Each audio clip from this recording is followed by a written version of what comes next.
Tengo fe en Cristo siempre, en sus brazos yo descanso, es mi amigo y escucho bien su voz. Porque sé que me conduce por caminos de alegría, quiero en sus pasos yo seguir.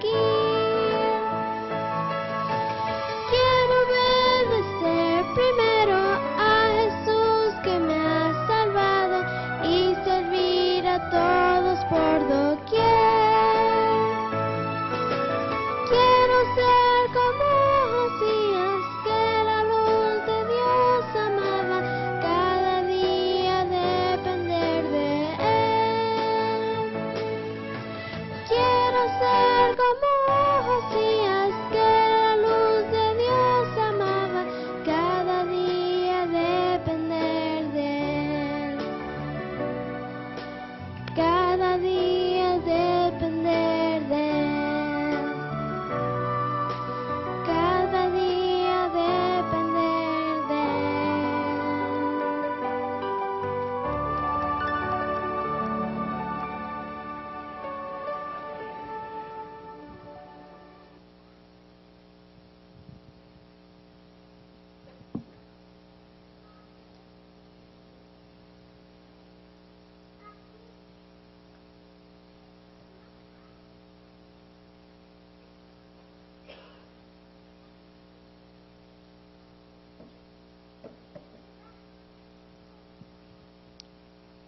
La verdad que la iglesia se ve bonita de aquí.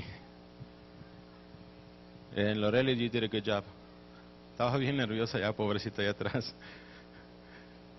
Pero cuando Dios ayuda, cuando Dios interviene, pasan cosas maravillosas.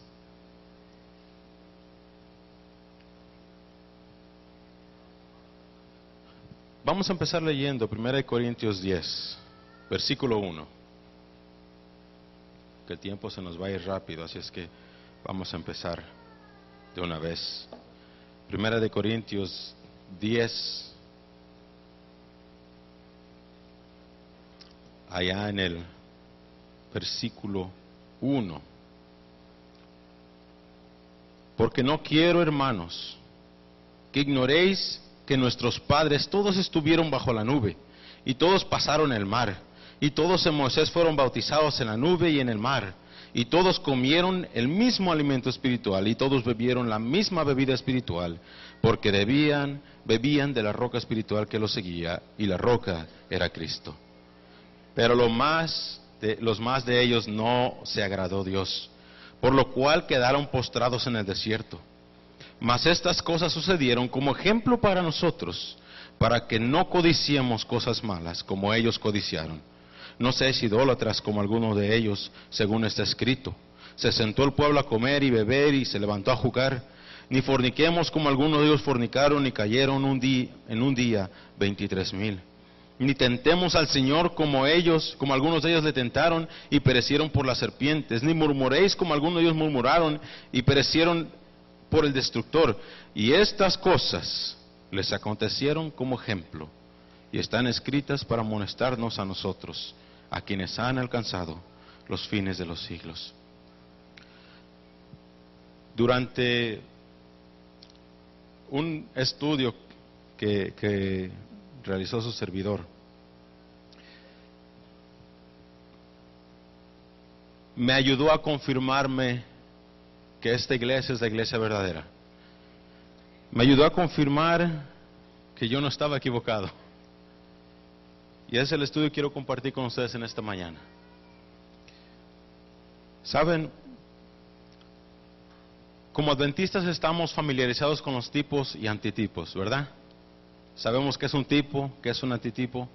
¿Me pueden dar un ejemplo de un tipo y un antitipo? El santuario terrenal era un tipo de qué? Del santuario celestial, ¿verdad? El sacrificio del cordero en el santuario era un tipo de qué? Del sacrificio de Jesucristo. Así podemos ver muchos tipos y antitipos, sombras de lo que había de venir. Podemos ver también cómo el El sacerdocio de los sacerdotes, el sumo sacerdote, era un tipo del sacerdocio de Jesús, del cual habla Hebreos. Ahora, no siempre el tipo y antitipo era exacto. Si nosotros podemos recordar, vemos un antitipo en el cordero limpio que presentaba delante de los sacerdotes en el sacrificio, ¿verdad? Y ese es un tipo de Jesús, que era una persona sin pecado. Vamos a ir rápido a Romanos. Romanos 5, 18 y 21, ya lo tenemos aquí arriba. Vamos a dar lectura. Por tanto, así como una sola transgresión causó la condenación de todos, también un solo acto de justicia produjo la justificación que da vida a todos. Porque así como por desobediencia de uno solo, muchos fueron constituidos pecadores, también por la obediencia de uno solo, muchos serán constituidos justos. En lo que atañe a la ley, está intervino para que aumentara la transgresión, pero allí donde abundó el pecado, sobreabundó la gracia, a fin de que así como reinó el pecado en la muerte, reine también la gracia, que nos trae justificación y vida eterna, por medio de Jesucristo, nuestro Señor. ¿Saben?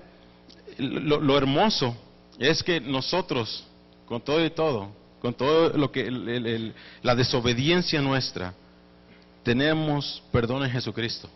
Así como Adán pecó y cayó, Jesucristo vino, vivió una vida pura y nos restituyó delante del Padre. Qué bonito tipo y antitipo. En una persona entra el pecado y en la otra el pecado es perdonado. Y saben, nosotros tenemos que estudiar un tipo y un antitipo muy sorprendente en la Biblia. Yo realmente nunca lo había visto. Para ser sincero, nunca lo había visto hasta hace algunos años. Que empecé a estudiar, empecé a ver unas cosas y dije yo, aquí tiene que haber un poquito más. Y quiero que vayamos nuevamente al 1 Corintios, vamos al versículo 11, 1 Corintios 10. Fíjense, pongan mucha atención a lo que dice este versículo. Y estas cosas les acontecieron como ejemplo, y están escritas para amonestarnos a nosotros, a quienes han alcanzado los fines de los siglos. ¿Para quién están escritas todas las cosas del pueblo de Israel? ¿Para quiénes? Para nosotros, para el pueblo de Dios. La historia de Israel no está escrita simplemente porque a Moisés se le ocurrió, bueno, pues para que sepan qué es lo que pasamos, cómo nos fue. No, están escritas para amonestación a nosotros, para que nosotros sepamos lo que debe venir. Quiero compartir con ustedes un párrafo del Espíritu de Profecía. Patriarcas y Profetas, página 298 y 299. Fíjense lo que dice. La historia de la vida de Israel en el desierto fue escrita para beneficio del Israel de Dios hasta el fin del tiempo. El relato de cómo trató Dios a los peregrinos en todas sus idas y venidas por el desierto, en su exposición al hambre, a la sed, al cansancio y en las destacadas manifestaciones de su poder para aliviarnos, está lleno de advertencias e instrucciones para su pueblo de todas las edades. Las varias experiencias de los hebreos eran una escuela destinada a prepararlos para su prometido hogar en Canaán.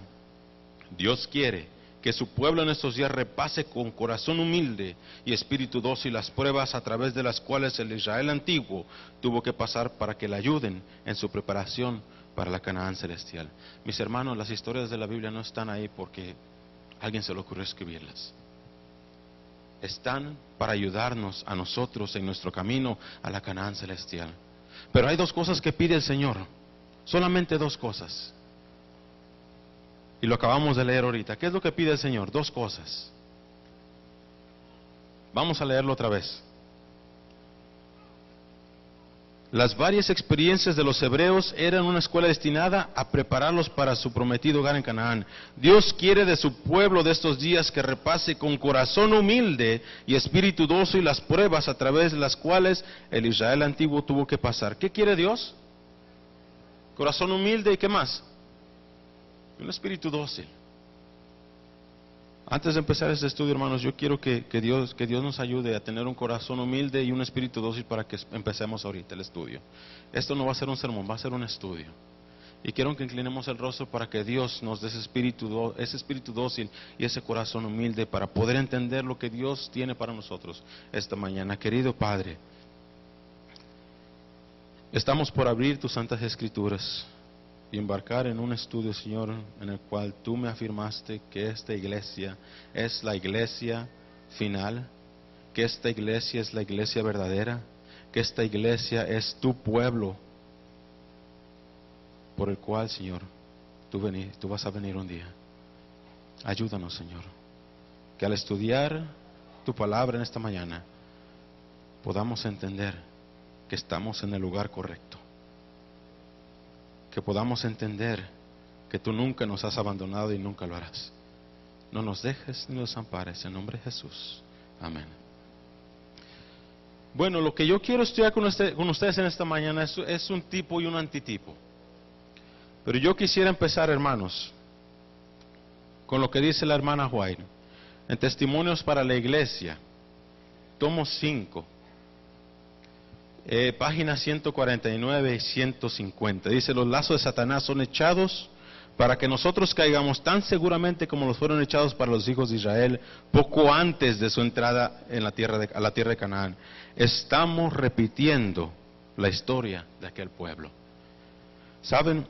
En esta mañana vamos a ver las similitudes que hay entre el Éxodo, el pueblo del Éxodo, y la iglesia adventista. Vamos a ver cómo estos dos movimientos no solamente se parecen, sino son iguales. Lo que están pasando ellos lo estamos pasando, lo pasamos o lo vamos a pasar nosotros mismos. Génesis 22:18 dice: en tu simiente, le dice Dios a Abraham, serán benditas todas las naciones de la tierra. ¿Cómo es que empieza Dios al pueblo de Israel? Lo empieza por medio de Abraham, ¿verdad? Le da una doctrina pura, le da el evangelio puro. Se forma el pueblo con 12 personas, ¿verdad? Los hijos de Israel. Pero este pueblo empieza a caminar en su andar y es llevado a Egipto. Ahí en Egipto se contamina, empiezan a aflojar las cuerdas un poquito aquí y un poquito allá, a tal modo que cuando ellos salen de Egipto, en el Éxodo, ellos tienen que ser recordados de las cosas que ellos ya debían de haber sabido.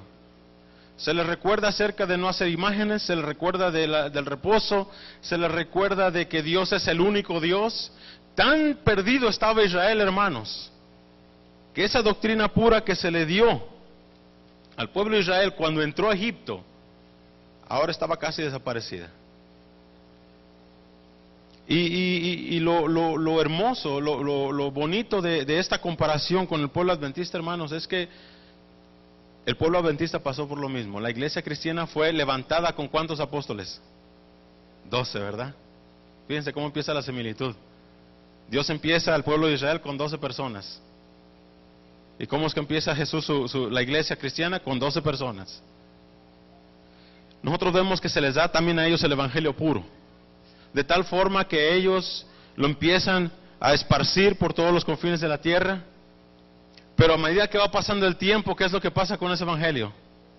Se empieza a perder, se empieza a mezclar con el paganismo, se empieza a mezclar con todo lo que no debía mezclarse, a tal forma que se empieza a perder.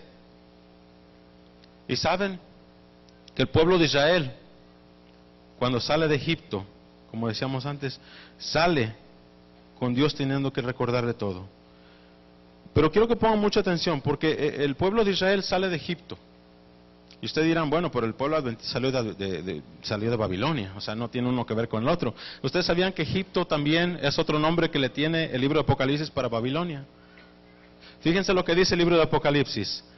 Apocalipsis 11:8. Y sus cadáveres estarán en la plaza de la grande ciudad, que en sentido espiritual se llama Sodoma y Egipto, donde también nuestro Señor fue crucificado. ¿Dónde fue crucificado Jesús? ¿Dónde fue crucificado Jesús? Jerusalén. ¿Y qué es lo que confiere en el libro de Apocalipsis a Babilonia? Vamos a ponerse Egipto. Todas las naciones o todas las religiones que han rechazado el evangelio. Cuando cuando los judíos rechazan a Jesús, lo crucifican, lo matan. Cuando la nación judía dice, no, este no es nuestro Mesías, mejor mátenlo. Ellos llegan a formar parte de este grupo de Babilonia. Pero fíjense lo interesante. Usted dirá, pero ¿cómo es que usted dice que la gran ciudad de Egipto es Babilonia? Apocalipsis 17, 1 al 8 dice, y la mujer estaba vestida de púrpura y escarlata y dorada con oro, adornada con oro y adornada de piedras preciosas y de perlas, teniendo un cáliz de oro en su mano lleno de abominaciones y de la suciedad de su fornicación. ¿De quién está hablando aquí? De Babilonia. Fíjense cómo se le llama la gran ciudad. Y la mujer que has visto es la grande ciudad. Fíjense que es la misma palabra que usan, que tiene el reino sobre los reyes de la tierra. Como vemos, el pueblo de Egipto el pueblo de Israel sale de Egipto. Al igual, el pueblo adventista sale también de Egipto, de Babilonia. Durante mucho tiempo el pueblo de Israel fue cautivo, más de 400 años. Fíjense que lo interesante es que también el pueblo de Israel, el pueblo adventista también, vamos a ponerlo así, la iglesia cristiana fue cautiva. Nosotros vemos que el cautiverio de la iglesia cristiana, ¿cuánto duró, hermanos? ¿Cuánto duró la edad oscura que le podemos llamar en la historia? 1260 años, muy bien, 1260 años, una edad donde no había Biblias disponibles, una edad donde el pueblo cristiano estaba cautivo, ¿verdad? Por Babilonia, por Egipto, vamos a ponerlo así. Durante todo ese tiempo, al igual que el Israel antiguo, la iglesia cristiana también es puesta bajo cautiverio. No pueden hacer nada sin más lo que dice Egipto, lo que dice Babilonia. Y fíjense que lo que más me cautivó a mí fue que el pueblo de Israel cumple la primer profecía con tiempo cuando sale de Egipto. Si ustedes recuerdan, allá en el libro de Génesis 15, del 13 al 16, entonces Jehová le dijo a Abraham, ten por cierto que tu descendencia habitará en la tierra ajena, será esclava allí y será oprimida 400 años. Fíjense que es una de las primeras profecías con tiempo. Pero también a la nación a la cual servirá, juzgaré yo, y después de esto saldrán con gran riqueza. Tú en tanto te reunirás en paz con tus padres y serás sepultado en buena vejez. Y tus descendientes volverán acá en la cuarta generación, porque hasta entonces no habrá llegado a su colmo la maldad del amorreo. ¿Cumplió Israel una profecía de tiempo? Fíjense qué tan cercana estaba la profecía. Éxodo 12, 41 dice, y pasados los 430 años, en el mismo día, hablando del Éxodo, todas las huestes de Jehová salieron de la tierra de Egipto. Ahora, ¿ustedes sabían que el movimiento adventista también está basado en una profecía con tiempo? Y no solamente eso, sino que el pueblo adventista cumple la última profecía con tiempo. Fíjense lo que dice Daniel 8, 12 al 14. A causa de la prevaricación le fue entregado el ejército junto con el continuo sacrificio, y echó por tierra la verdad e hizo cuanto quiso y prosperó. Entonces oyó un santo que le hablaba, y otro de los santos preguntó a aquel que hablaba, ¿hasta cuándo durará la visión del continuo sacrificio y la prevaricación desoladora, entregando el santuario y el ejército para ser pisoteados? Y dijo él, hasta los 2300 tardes y mañanas, y luego el santuario, ¿qué? Será purificado. ¿Cuándo se cumple esta profecía, hermanos? 1844. ¿Cuándo sale el movimiento adventista? 1844. Fíjense qué similitudes hay entre uno y otro. El primero cumple la primera profecía con tiempo. El segundo cumple la última profecía con tiempo, y no queda ahí solamente, hermanos. Al salir del pueblo de Israel de Egipto, ellos cruzan el Mar Rojo y llegan a su primer destino. ¿Cuál es el primer destino donde llega el pueblo de Israel? Mara. ¿Qué significa Mara? Amargo. ¿Qué les pasó a los pobrecitos de Israel, pobrecitos? ¿Qué les pasó en ese tiempo? No había agua, ¿verdad? ¿Y qué fue? Vamos a leer Éxodo 15, 22 al 25. Dice, Moisés les ordenó a los israelitas que partieran del Mar Rojo y se internaran en el desierto de Sur. Y los israelitas anduvieron por 3 días. ¿Cuántos días, hermanos? 3 días, fíjense nomás, por el desierto sin hallar agua. ¿Alguien aquí ha durado un día aquí en Las Vegas con el sol, pero a los 115 ahí y sin agua?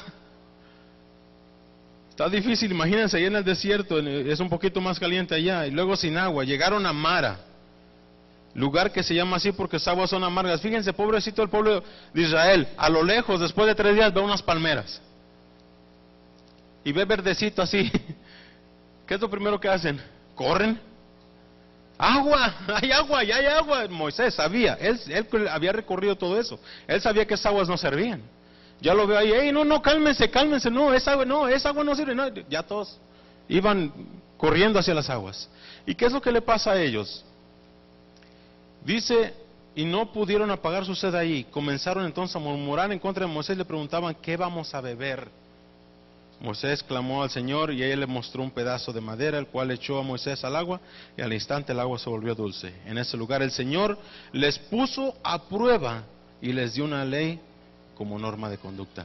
Fíjense que ahí pasan 2 cosas. La primera, ellos pasan por un gran chasco, hermanos.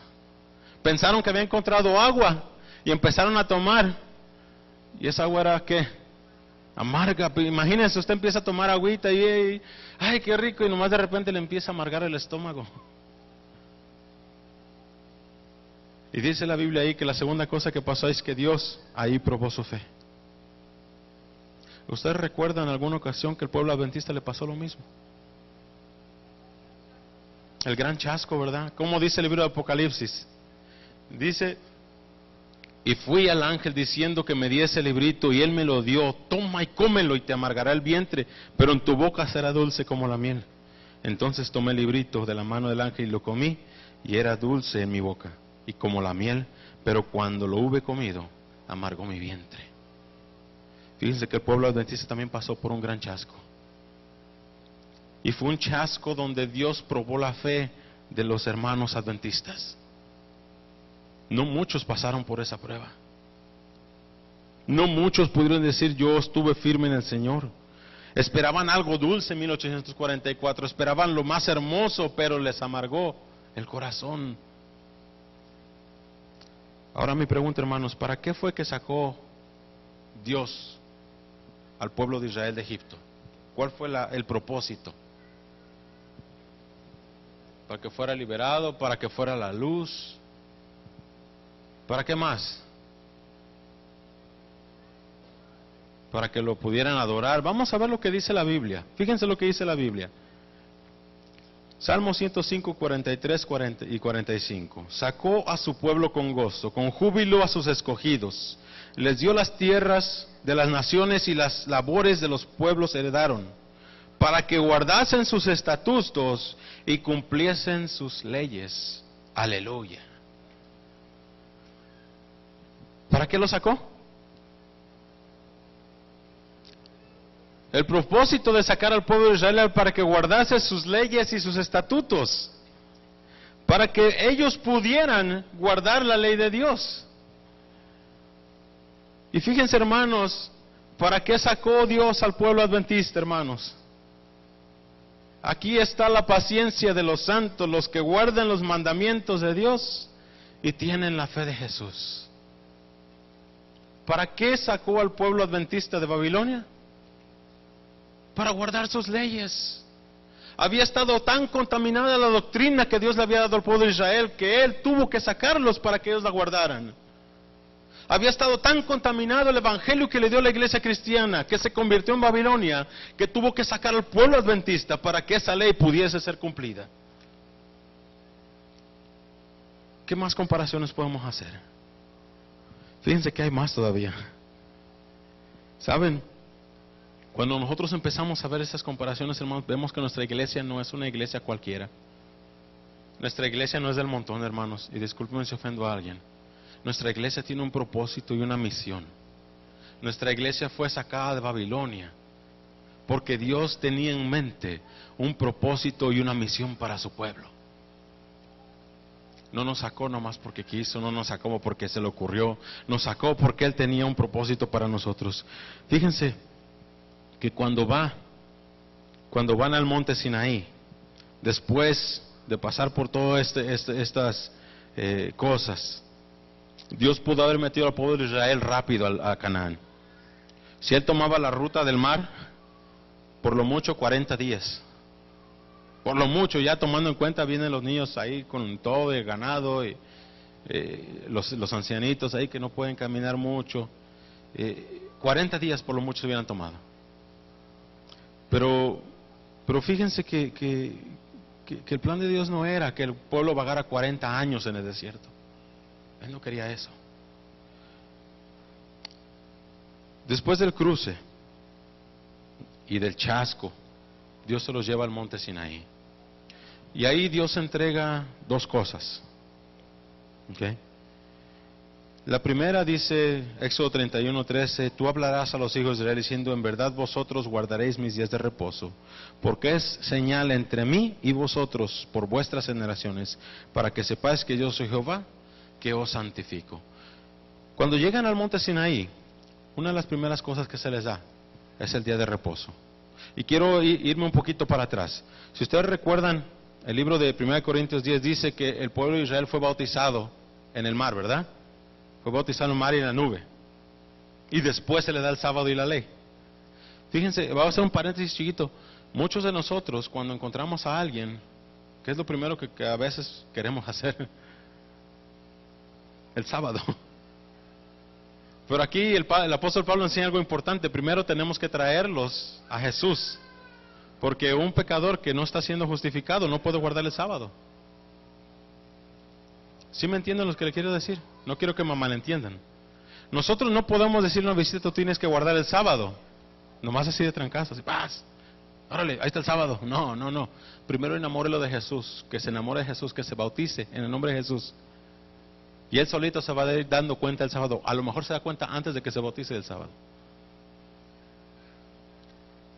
Así es que hay una lección importante.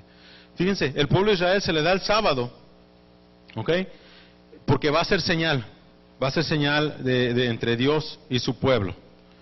Pero nosotros también vemos cómo a la iglesia adventista, ¿qué fue una de las primeras cosas que se le dieron? Testimonios para la iglesia, tomo 1, página 76. El Señor, fíjense, una de las primeras visiones que se le da al hermano White, el Señor me dio una visión del santuario celestial.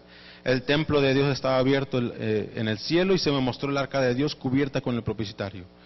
Había 2 ángeles, uno en cada extremo del arca, con sus alas extendidas sobre el propiciatorio y sus rostros vueltos hacia él. Mi ángel acompañante me informó que estos representaban a todas las huestes celestiales. Y hueste celestial que miraba con reverencia a la santa ley que había sido escrita por el dedo de Dios.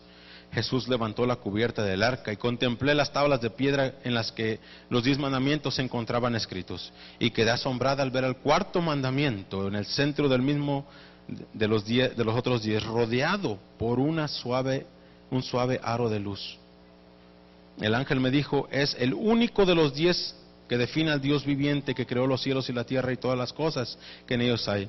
Y cuando se colocaron los fundamentos de la tierra, también se colocó el fundamento del sábado como día de reposo. Fíjense que así, al igual que al pueblo de Israel, después de que es sacado de Babilonia, después de que pasa por el chasco, una de las primeras cosas que se le da es el sábado. Igual es uno que otro, se les da el sábado. Y no solamente eso, ¿qué otra cosa se le dio al pueblo de Israel durante su estancia ahí en el monte Sinaí? Después de la ley, Moisés está 40 días, hermanos, allá arriba solito. El pueblo de Israel ve una de las manifestaciones más hermosas a la Santa Trinidad, a la Santa Deidad de Dios, al Padre, el Hijo y el Espíritu Santo, allá con Moisés arriba. Pero ¿qué es lo que les dio aparte de la ley y del sábado? ¿Qué también les da? ¿De qué habla Éxodo 25? El santuario. Fíjense que al igual que al Israel antiguo que se le da la doctrina del santuario, al Israel moderno también se le da la doctrina del santuario. Si ustedes se dan cuenta, ninguna otra iglesia predica la verdad del santuario. Ninguna otra iglesia tiene la doctrina del santuario. Ninguna otra iglesia le pone atención a la doctrina del santuario. Esta es la diferencia entre la iglesia adventista y las demás, hermanos. Que a nosotros se nos ha dado el evangelio entero, completo. A nosotros se nos ha dado una verdad pura, que no debemos dejar que se contamine. Pero saben, las diferencias no terminan ahí. Al pueblo de Israel lo guiaba una nube en la mañana, en la tarde. Al pueblo de Israel lo guiaba una llama de fuego, una columna de fuego en la noche. Pero a pesar de todo eso, que Cristo estaba ahí con ellos, Dios escogió a un líder, ¿verdad? Escogió a Moisés. Moisés, con todo y todo, él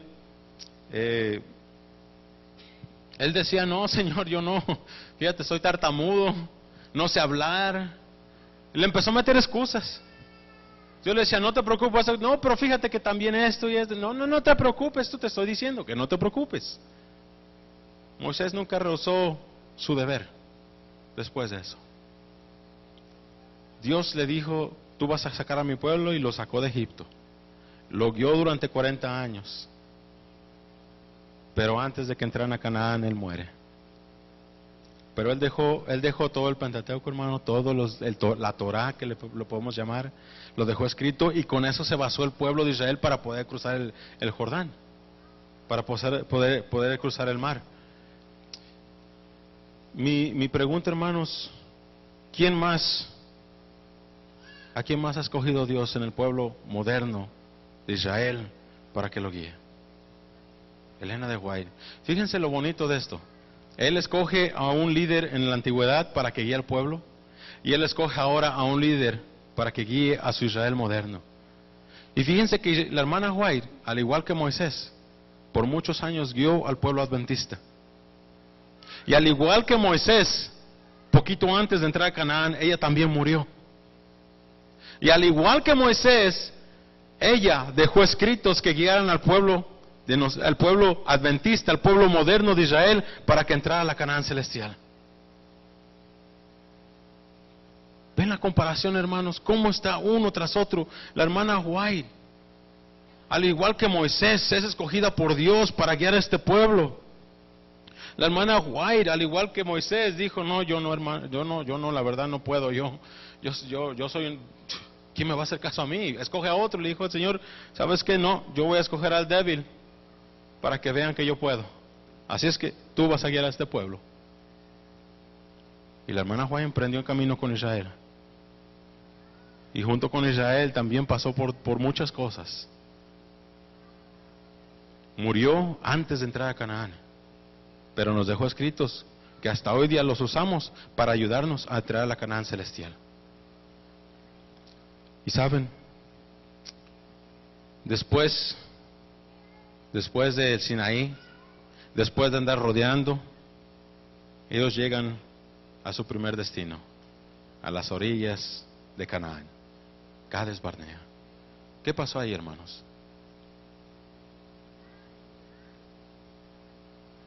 ¿Qué pasó? Viene la primera apostasía del pueblo, ¿verdad? Una gran apostasía.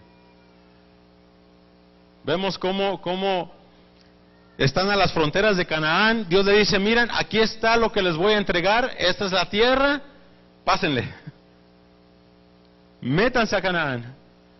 Pero ¿qué dices, pueblo? Espera tantito, vamos a escoger a 12 para que vayan a ver si podemos entrar. Y mandan a los 2 espías, regresan los espías y dicen, no, miren, está bien buena la fruta ya.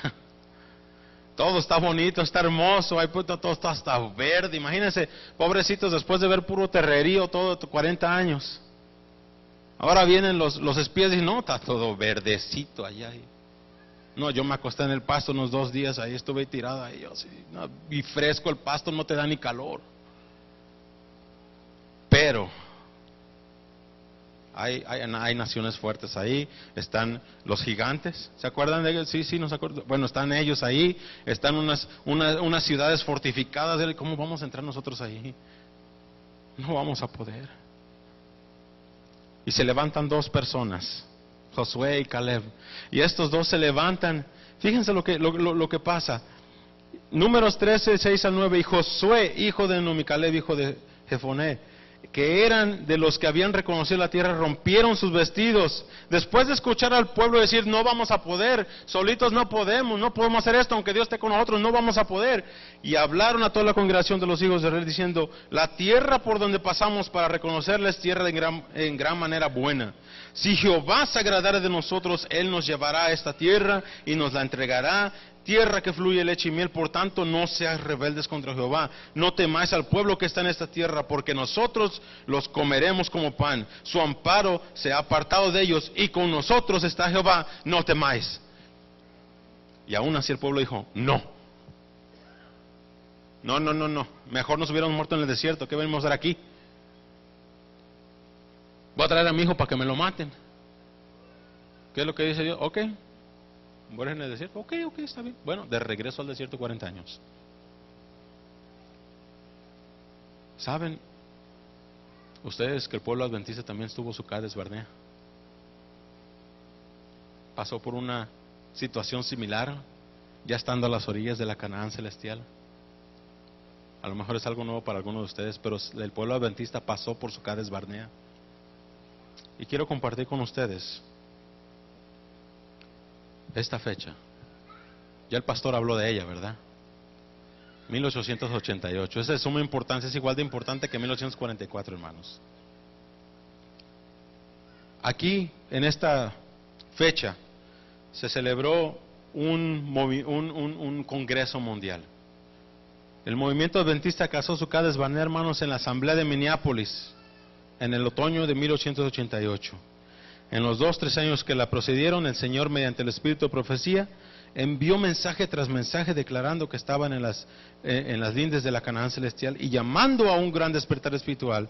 Este fue el antitipo del mensaje dado a Israel justo antes de que alcanzaran a Cades Barnea. Habéis estado bastante tiempo en este monte, entrad y poseed la tierra que Jehová juró dará a vuestros padres. Hermanos, durante ese tiempo se trató el tema de la justificación por la fe. Ministros adventistas, cientos de ellos, estudiando el tema de la justificación por la fe, estudiando el tema de que con solos no podemos, pero con Dios todo es posible, estudiando el tema de que nosotros solos no podemos salvarnos, pero mediante la sangre de Jesús somos justificados. Todo el pueblo adventista allí en ese congreso estuvo estudiando. Pero al igual que Israel de antaño, hermanos, resistieron al mensaje. La hermana White dice que en ese tiempo todo estaba puesto, hermanos, para que Israel moderno entrara a la Canaán celestial. Todo estaba listo para que el Señor viniera. Fíjense las declaraciones que hizo la hermana White en ese entonces. 1879, Testimonios, volumen 4. Página 306. Estamos ahora a las fronteras mismas del mundo eterno. 1881, Testimonios, volumen 5, página 16. El final de todas las cosas está a las puertas. 1881, el mismo, página 18. Se me ha mostrado que estamos en el umbral del mundo eterno, hermanos. Todo estaba listo. El pueblo adventista estaba por entrar a Canaán. Yo cuando leí la historia, hermanos, a mí me daban ganas de llorar. Por el hecho de que estábamos tan cerca. Y al igual que el pueblo de Israel, Dios le dijo, ok, está bien. No quieren, entonces de regreso al desierto. Fíjense lo que dice la hermana White. Review and Herald, 2 de noviembre de 1892.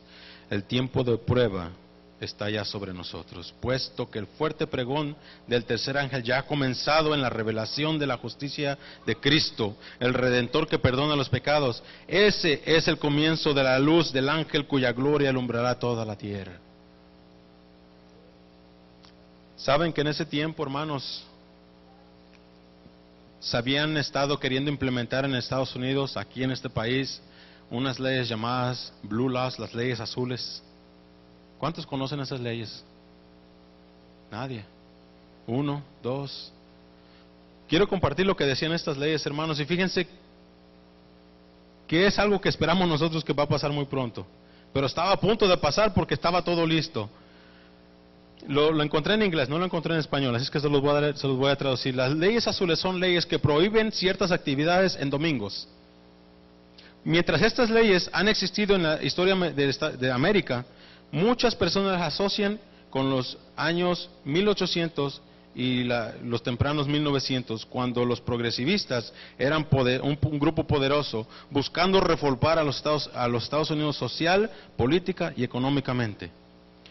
Los que apoyaban las leyes azules creían que los domingos eran para adorar a Dios. ¿Estaba todo listo, hermanos, pues en ese entonces? Ya estaban empezando las leyes dominicales, que era lo que tanto esperamos nosotros hoy día.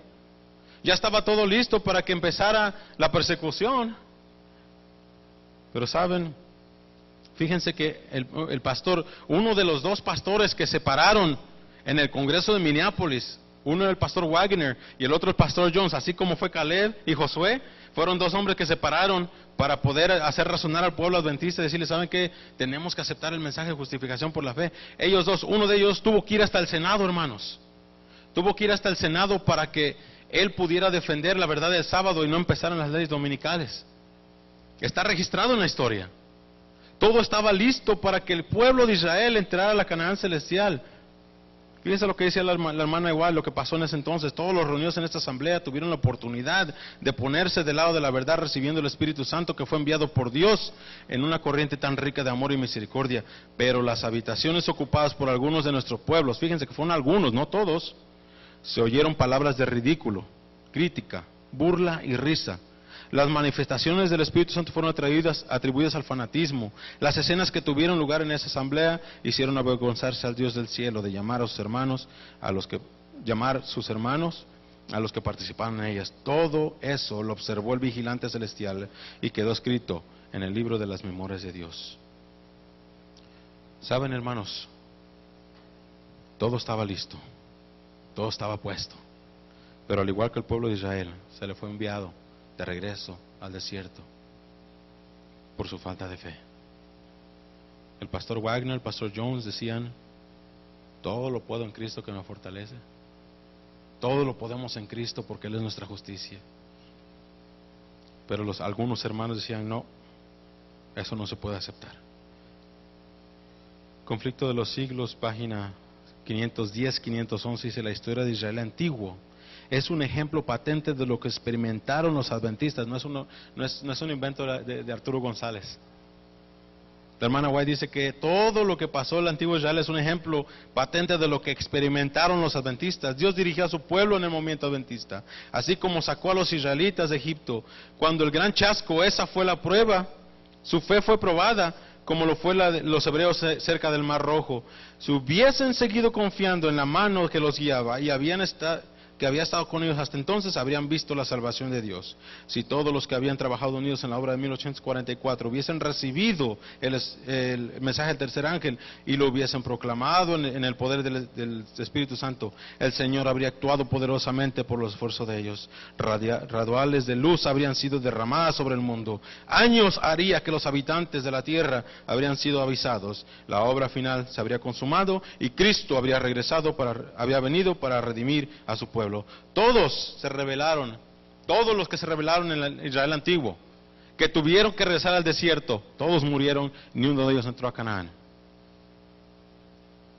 Mis hermanos, todos los que se rebelaron durante este congreso, todos murieron y no pudieron entrar por ese entonces a Canaán tampoco. Es una similitud sorprendente, hermanos. ¿Y cómo es que nosotros estamos día tras día repitiendo la misma historia? Pero a pesar de todo, hermanos, Dios nos levantó un movimiento nuevo.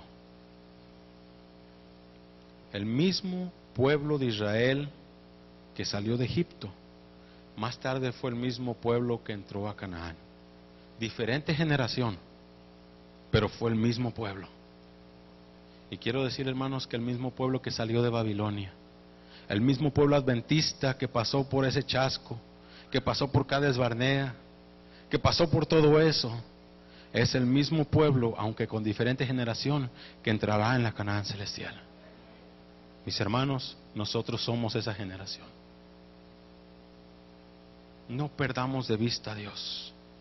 No perdamos de vista lo que Dios tiene para nosotros. Tengamos nuestra mente puesta en aquel que nos va a dar todo. Quiero terminar, que ya se nos está yendo el tiempo. Quiero terminar con esta cita de la hermana White. Está en Testimonios para la Iglesia.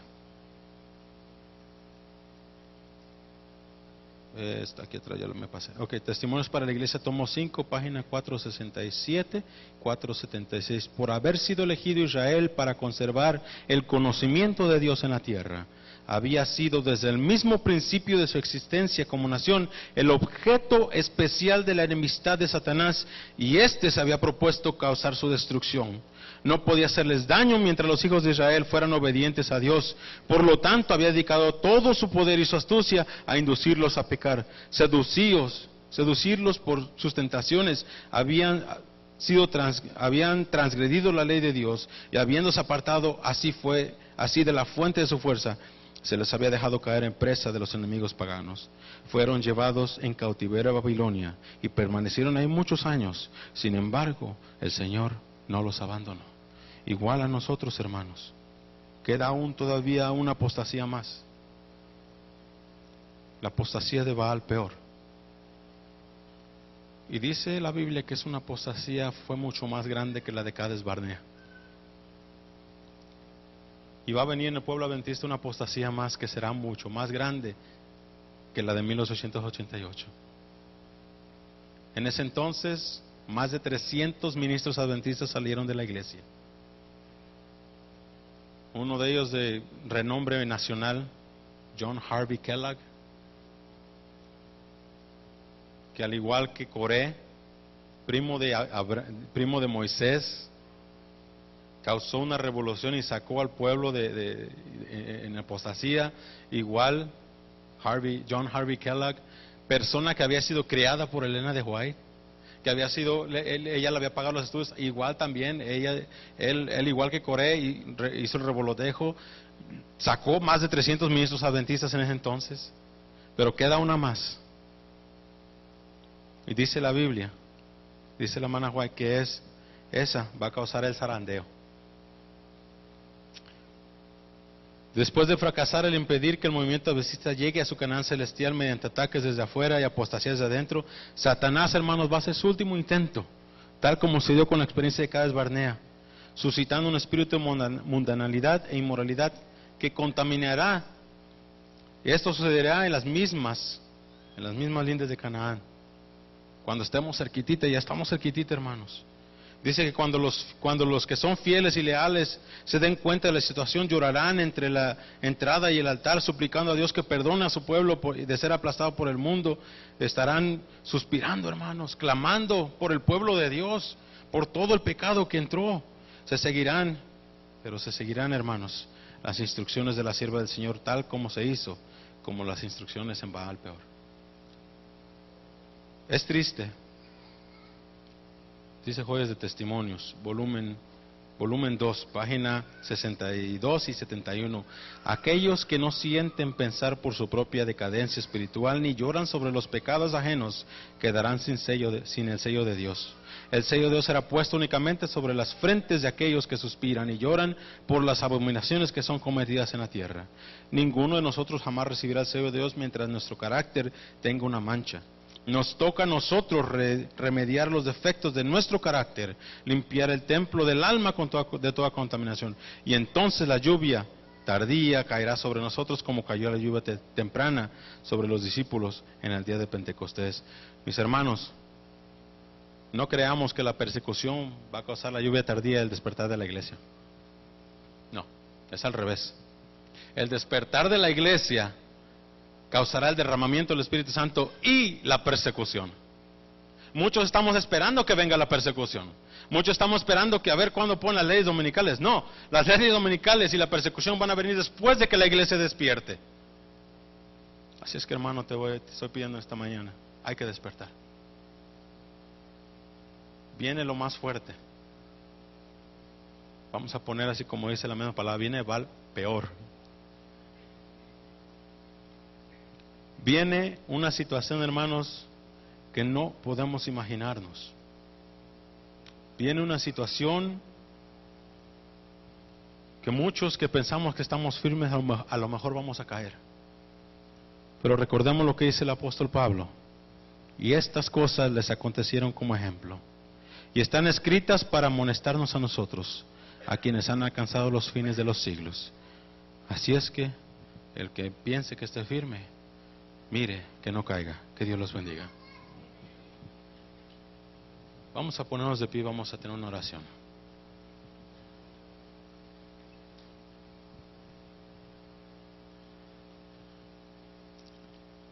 Querido Dios, nuestro caminar como pueblo ha sido duro y difícil, lleno de tropiezos, caídas, pero por medio de tu Espíritu Santo lleno de felicidades y milagros. A veces pensamos, Señor, que te estás tardando en venir porque estás esperando que pase algo más. Pero en verdad, Señor, tú estás tardando en venir por nosotros. Quieres que nuestro pueblo de Israel moderno despierte nuevamente. Que podamos nosotros, Señor, salir de la comunidad de la iglesia y advertir a este mundo que tu venida está cerca. El pueblo de Israel vagó por 40 años, finalmente llegó a las fronteras de Canaán. Fue sacudido tremendamente en Baal Peor. Se llamó al censo y esos que quedaron entraron en Canaán. Nosotros, Señor, estamos cerca de llegar a Baal Peor. Estamos muy cerquita y pronto se viene un zarandeo tremendo en la iglesia. Y después del zarandeo, Señor, viene el sellamiento. Y pronto entraremos a nuestra Canaán celestial. Ayúdanos a mantenernos fuertes, para que cuando venga ese tiempo podamos estar firmes junto con nuestras familias, firmes junto con esta iglesia, y que podamos decir: hasta aquí el Señor nos ayudó, alabado sea su nombre. Bendícenos, Padre, y perdónanos si en algo te hemos fallado. En lo personal,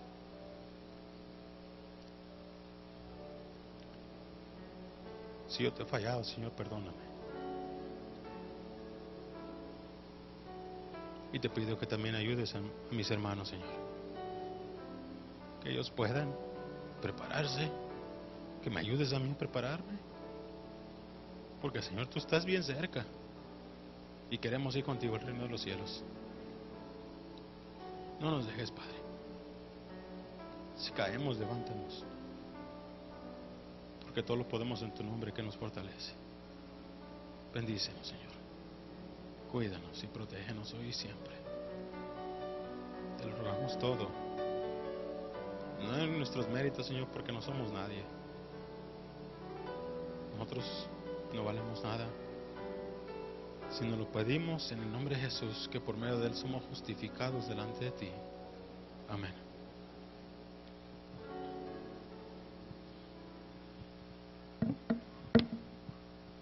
Radio Maranatha, una voz en el desierto.